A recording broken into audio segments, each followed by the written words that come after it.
Hello, folks. This was an unplanned recording, but I figured the time was right to do it. I did for Libero, so I got to be fair and equitable. And I covered about the rebase tokens on my weekly, which I do encourage you to check out. It's in archive. It's time now for me to revisit. I don't even know if I want to call it a revisit. I'm really just focusing on investor feedback and just to get ahead of it, because I already know most of the diehards in SAFUU have disappeared. But I want to level set because I'm figuring the Car Salesman to come out, or somebody else come out and say something. I covered the whole Outlaw Mud show with On-Chain, which was a waste of both their times, a waste of our times as listeners. And I've largely not said anything about SAFUU that you didn't already see was the truth, which is that it climbed and then it crapped, which I said was going to happen. And I said that its recovery will depend on the sell pressure. What I didn't know was I didn't do deeper root analysis as to the underlying reason for significant levels of crap. We're talking like legendary levels of crapping. That's where I want to go next, because there was some chatter on CoinMarketCap very recently on their amazing community deal. And it doesn't surprise me because, as we've seen, of course, SAFUU's chart isn't looking so good. I want to remind everybody that wasn't in SAFUU. This got as high as $330 a token. It then, because of unreasonable hype and pump and all that, it's got over 100,000 holders still. And it crapped. As I said, it was going to crap. I called out. I just want you to come back and give my credit. I told you it was going to crap. I just didn't know when. And I said it should recover, but it depends on sell pressure. If you don't know how to read the crypto graphs, whenever you see these red bars, it means that there were more sells than buys. And if you look, it clearly tells you that there were way more instances of significant sell than there are significant buy. Now, I just kind of marinated in the cut and just said, they'll do whatever they're going to do. The whole SAFUU X garbage, I'm not sold, and the racing, I'm not sold, but I'm not going to bother covering because it's not worth it. It's whatever, right? But then I see this message, and I'm going to start with the message because I think it's important, and then I'm going to go over into the CoinMarketCap chatter about the message or the aftermath of this business, to quote Dr. Dre. Here is the message in question from Car Salesman. Quote, Treasury expenses. This is an official communication broadcast advising of Treasury fund movements for the month of September. Now, of course, we're August 29th, which means September hasn't started yet. Quote, as a segue to the most recent information regarding the forecasted price model for the general crypto market, i.e. Bitcoin, I have signed the following executive order. He's not the president, so he's not making an executive order, and obviously, whatever. Quote, 0. You know what? I got to do this right. Hold on. I got to do this right. Let's see. Yeah. 0. Nil sales of SAFUU tokens from Treasury holdings. This applies to business-owned wallets, including sub-Treasury, and will be in place for the entire month of September, lasting for the next 30 days. Quote, this decision was made to relieve the selling pressure off SAFUU chart, reverse the trend, and encourage green candles to start forming. The decision is concreted in stone and cannot be changed or amended. First of all, the decision is not concrete in stone. The decision can be changed or amended because you just made a decision. Like, do you see what I'm saying? This doesn't make, what he's saying doesn't make any sense. It's designed to sound good. It's designed to sound important. It's designed to sound like Boss S, but he just made a decision. That means it can be changed or amended by him because he just made a decision. So to say cannot be changed or amended is a joke, because that would only apply if it was something that the community largely did and had nothing to do with him. But it has everything to do with him because it doesn't happen without him. I'm just saying. So then on CoinMarketCap, right?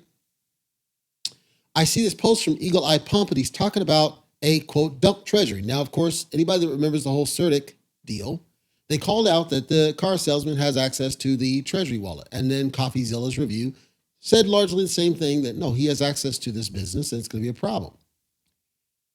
Looked a little bit further, I found this image, and it came from analysis that was done. This is prior, this is before. And what it did is people in the Discord channel were calling out that there's all this money movement from the Treasury wallet that nobody could explain. And then some of it going to the Binance side, some of it going to other disparate wallets, and nobody knew what was going on. And people were trying to get answers on this thing.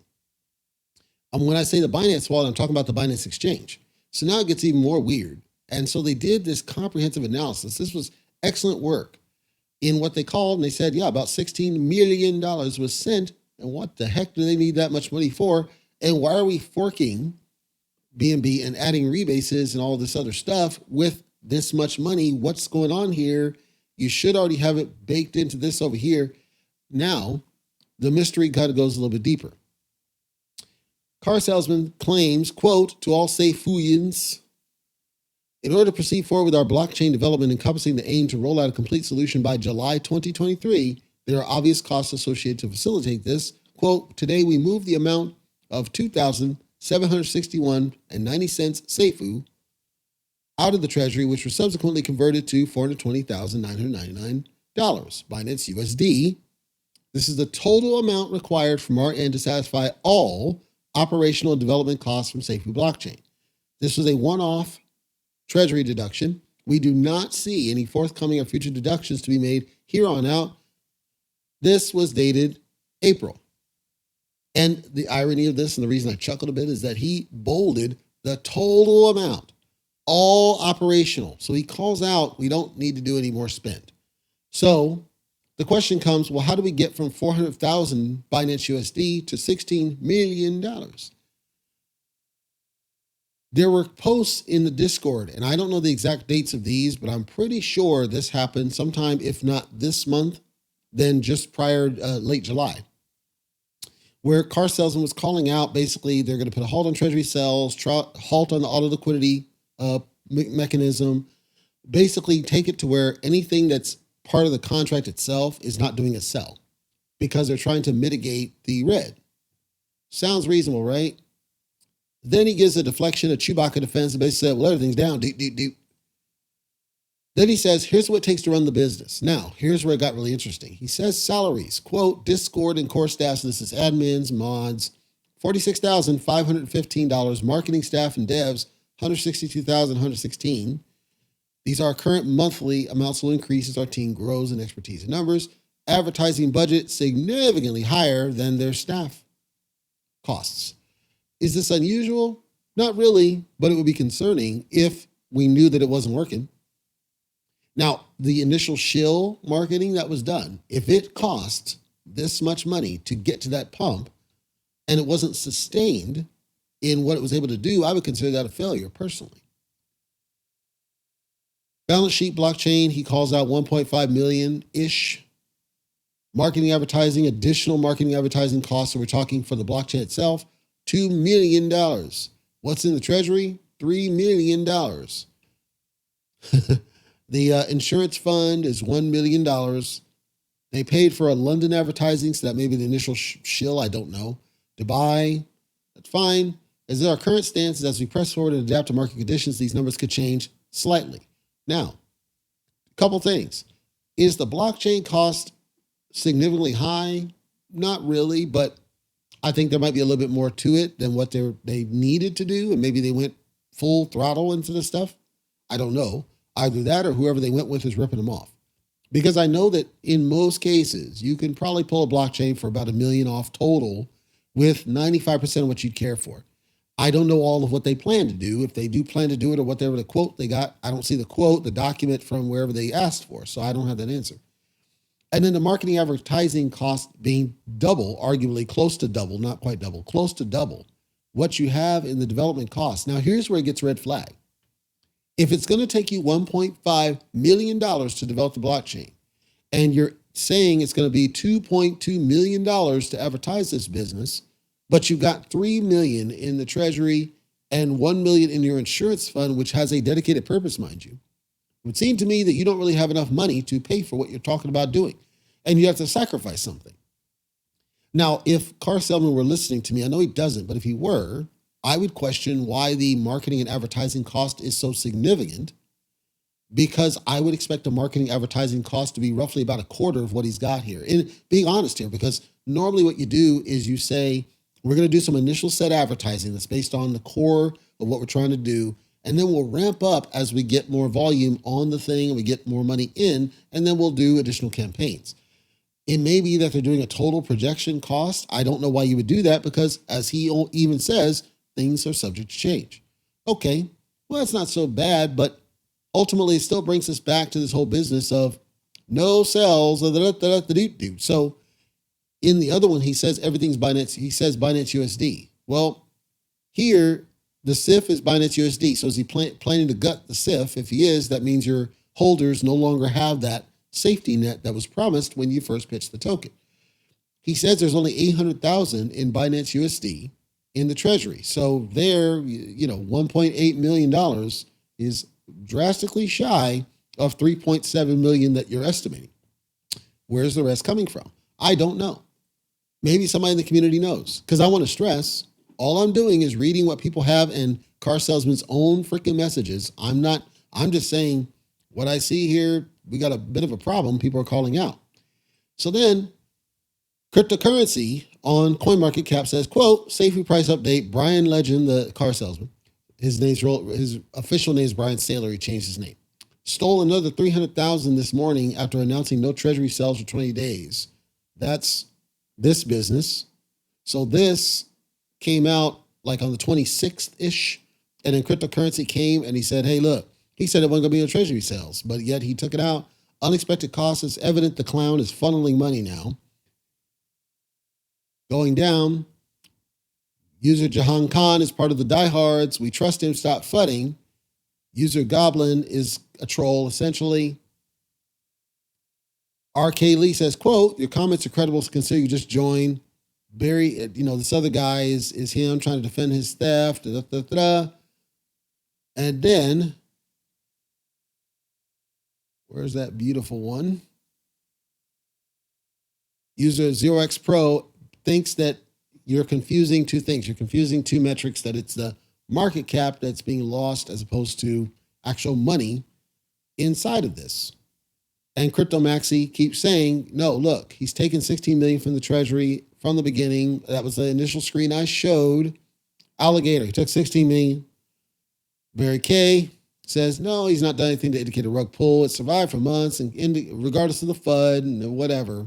Okay. So now,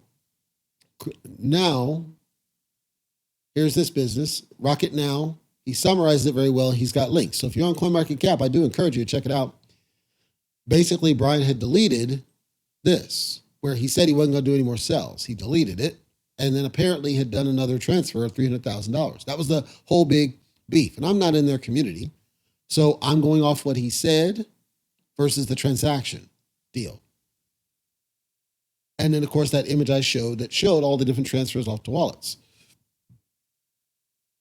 Now, going back here, Eagle Eye Pump, another dump Treasury, and then the truth spells out, hey, this is kind of sketchy. Treasury and expense account from KVN GRT. Vakili says, quote, unbelievable. I trusted him before, but what can I say now? I'm just shocked. Crypto Maxi, another six. This is as of 3 days ago. Another 690 BNB sold by Treasury again in the last 5 hours. Can't believe Brian keeps getting away with the scam. Sheep too blind to see it. So the idea here is off of this here. We're not selling anything from the Treasury. However, there are these large sales that are happening from the Treasury. And then people traced it, and they believe that some of this is going to Binance and some are going to as wallets, and nobody can explain what's going on. Why are these happening? What's happening here? And it's coming from the Treasury address.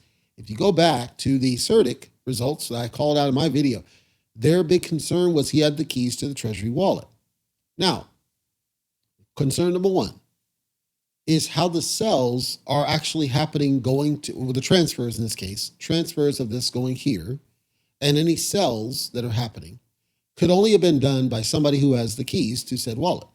Whether that's him or not, I'm not here to say. I'm saying the only way that you can do those transactions would be somebody has the keys to the wallet. If the wallet is integrated with the smart code shouldn't do one-off transactions. It should do auditable, traceable transactions. The CertiK audit called out this as a concern way back yonder. And so this has kind of followed him. If you listen to my secondary SAFUU video, the one I did just before the CoffeeZilla one, but then in addition to the CoffeeZilla one, I said, this smoke keeps following the guy and he refuses to explain it. And that causes more people to find more stuff. And at some point, you're not doing your community very good and you're losing investor sentiment along the way. And there's the concern, valid concern, that at some point he may just quit, drop the project and go somewhere else, because that's what happened with the other projects he allegedly rug pulled, that it's the FUD. It's too much FUD. I can't do it. And because of all that FUD, I mean, I had to stop. It wasn't me. And there's a risk that happens again because the price is now at a significant low. I'm pretty sure it's lower than its initial pre-sale price, if I recall correctly. Pretty sure that's the case. Let's zoom in and see if we can confirm that. Yes, that would be the case. It is now lower than the pre-sale entry price.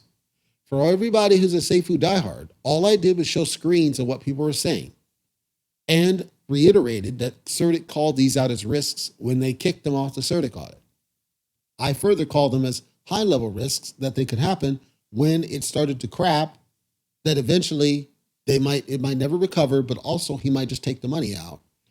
Evidence seems to point to him or someone in his circle taking money out of the deal. I'll stress it again. If you're one of those that wants to roll the dice on it, you are free to. I'm not telling you what to do with your money. I'm telling you that when you come out claiming to make executive orders about a thing, when you're not the president, and then whatever you say ends up not to be the truth because you're then found out to be dumping out of that said Treasury wallet. If I were somebody in the SAFUU community, I would be very not only concerned, but pissed off, because that means whoever it is that facilitated these transfers ripped you off for your money, whoever that might have been. I am not making a statement of definitive fact. I am simply showing you screens that I encourage you to go see yourself. CoinMarketCap.com, pull up SAFUU and go to the little community widget, and you can see the same thing I'm seeing for yourself. I strongly encourage that you do so. And you can click on the screens for as long as they last, because I was told on YouTube that apparently the car salesman allegedly threatened to sue anybody that said something negative about the project. It's up to you, though. I'm simply a messenger. And the sentiment, I think people are starting to wake up, I believe. But some of these are the same guy. So does that guy know something or does he not know something? I don't know. I don't know that answer. I'm just saying it's mighty sketchy what's going on in this business. And let's assume they pull off a blockchain. What good is it if nobody trusts your project? That's really the question we should be asking, is what good is it if nobody trusts you because you've done so much damage to the business that nobody is confident giving money to you? And it's harder to stand out in the crowd because, unfortunately, this smoke that he keeps running from, like if he addressed it straight up, and I'm not talking, well, he's on AMA. I'm saying you go on a neutral platform that's not on-chain outlaw mud show. You go on a CoffeeZilla, you go on one of these other ones, and you straight up say, what did you do on those past projects? What happened to the money for those people? Are you going to give them their money back with the money you made? Explain these transfers, and we need some direct evidence of why you're not scamming. Like basically you should distrust him, not blind trust him. Is my opinion. You are free, and I encourage you to ignore me. If anything I'm showing you is somehow false, I'd love to hear it. All I'm doing is sharing what I see, that sentiment is damn near gone at this point. And so what success do you plan to have if you have so much of a bad rep across crypto that you're not going to be able to get people to buy in? What good are you, frankly? And why would you not want to work to improve that by not acting like a car salesman, but getting off your horse and admitting, you know what, maybe the guy needs to step aside for the good of the investors, because it's clear that he, especially with crap like this, he is the reason why it's in the crapper right now. Not anything because of the code. I've never had an issue with the code other than the function mint, which they changed. I've only had an issue with him, always him. And now I believe people are starting to see what I saw months ago. I just don't like that it's so late that people are getting ripped off.